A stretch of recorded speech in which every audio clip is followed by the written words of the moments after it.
میٹھا میٹھا پیارا پیارا میرے محمد کا نام۔ جب کوئی مرد کسی عورت سے نکاح کرتا ہے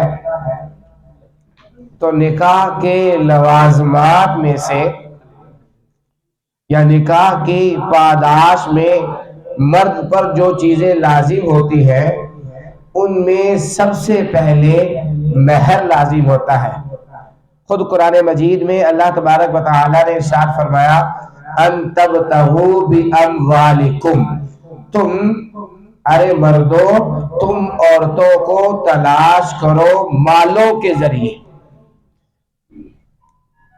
اب یہ مال کتنا ہوگا؟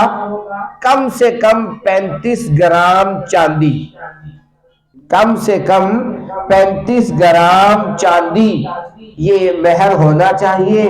زیادہ سے زیادہ جتنا مرضی رکھ لیا جائے، زیادہ سے زیادہ جتنا مرضی رکھ لیا جائے، البتہ یہ بات ذہن میں رہے کہ یہ مہر دینا شوہر کے ذمے لازم ہے، اتنا لازم اگر دیے بغیر مر گیا تو اس کے ذمے وہ قرضہ ہوگا۔ بیوی پہلے اپنا مہر لے گی، اس کے بعد اس کو میراث میں سے اس کا اپنا الگ حصہ ملے گا۔ بلکہ حدیث میں تو یوں آ رہا ہے کسی آدمی نے کسی عورت سے نکاح کیا اور اس کے دماغ میں یہ بات تھی کہ میں اس کا مہر نہیں دوں گا، اللہ کے ساتھ کل ملے گا اس حالت میں کہ وہ زانی ہوگا۔ آج 2 لاکھ لکھوا لیا، 5 لاکھ مہر لکھوا لیا، واہ کروا لی اور دماغ میں یہ بیٹھا ہوا ہے ایسی کہنا دینا۔ لقی اللہ یوم القیامہ وہو ظالم کے الفاظ ہیں۔ کل قیامت میں اللہ کے ساتھ جو ملاقات ہوگی وہ بدکار مرد کی حیثیت سے ملے گا۔